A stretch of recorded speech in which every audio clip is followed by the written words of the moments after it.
This photo is taken from our recent interview with Dr. Northrup in her hometown in Maine earlier this year for the making of our new film. She is amazing. James. Estrogen is meant to be the predominant hormone in the first half of the menstrual cycle, and progesterone the predominant one in the second half. However, for most women in the industrialized world this is not the case. There are many causes of hormone imbalance, but at the base of the problem is something called estrogen dominance, which means there is too much estrogen and not enough progesterone present in the body. There are many symptoms that result from having low progesterone levels. The common causes of hormonal imbalance in estrogen dominance include taking the pill, taking HRT, hormone replacement therapy, exposure to environmental poison, eating non-organic and estrogen-pumped animal products, stress in all its forms, and dangerous cosmetics.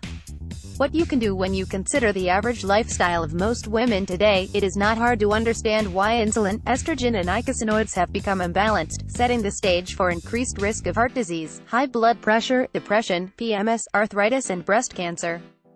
Here are my suggestions for keeping your blood sugar, icosanoids and hormones in balance.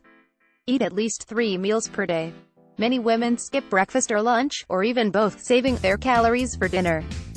Problem with this approach is that the metabolic rate naturally peaks at noon and slows after that. So the food you eat at night is far more likely to be stored as fat. When you eat breakfast, your metabolism gets jump-started for the day. If you skip it, your metabolism will slow down into conservation mode, and this can lead to weight gain. Cut down on refined and high glycemic index carbohydrates. Not all carbohydrates are created equal. Whether certain foods with a high glycemic index, such as baked potatoes or bananas, can be part of a healthy diet for you depends upon your unique metabolism. If you are a true carbohydrate addict, you need to find what foods are healthy for you.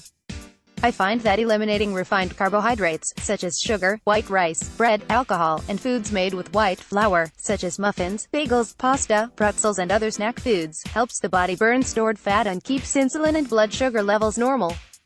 Consume whole grains in moderation.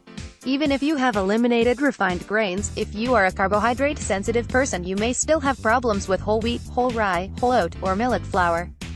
Research shows that the degenerative diseases that currently plague Americans didn't arrive on the scene until agriculture became widespread. In fact, the ancient Egyptians were fat and had dental disease associated with a grain-based diet. Eat a wide variety of fresh vegetables and fruit daily. You want to shoot for 5 servings per day. And remember, a serving is small, approximately 4 ounces, or a half cup. Think color and you'll be on the right path, because the deep pigments in these foods contain powerful antioxidants. Go for broccoli, green leafy vegetables, berries, red, yellow and green peppers, and tomatoes, and vary your choices through the seasons. Healthy fats each day. The low-fat diet fads of the past, which reached their peak in the 1980s and early 1990s, had women brainwashed into believing that fat was the enemy. In their attempt to eliminate saturated fat from their diets, many women eliminated all fat. I watched my patients complain of sallow skin, brittle hair and nails, susceptibility to infection, inability to concentrate, and weight gain despite their rigid diets. None of these women were getting enough healthy fat. Essential fatty acids, namely omega-3 and omega-6 fats, are needed to assist the body in many important functions, including those of the brain and nervous system. Good sources of EFAs include eggs, high-quality flax seeds, soybeans, walnuts, and cold water fish harvested from the wild. Again, the best way to obtain nutrients is in your food, but if your diet is lacking, high-quality EFA supplements are widely available. Eat protein at each meal. Eggs, fish, whey, dairy, or non-animal sources of protein, such as whole soybeans, tempeh or spirulina, are all good choices. Beans contain protein, but also contain a considerable amount of carbohydrates. If you are a true carbohydrate addict and you are perimenopausal, beans may be too high in carbohydrates for you. Protect your body with antioxidants. Antioxidants combat cellular damage from free radicals, which are known to be a cause of chronic conditions such as heart disease, cataracts, macular degeneration, and cancer. 1 Antioxidants are found in fresh fruits and vegetables, especially brightly colored ones. Food is the best source for antioxidants, but if you don't always get enough in your diet, high-quality supplements can provide significant protection. Healing alternatives. Here are the relative glycemic indexes of some common foods.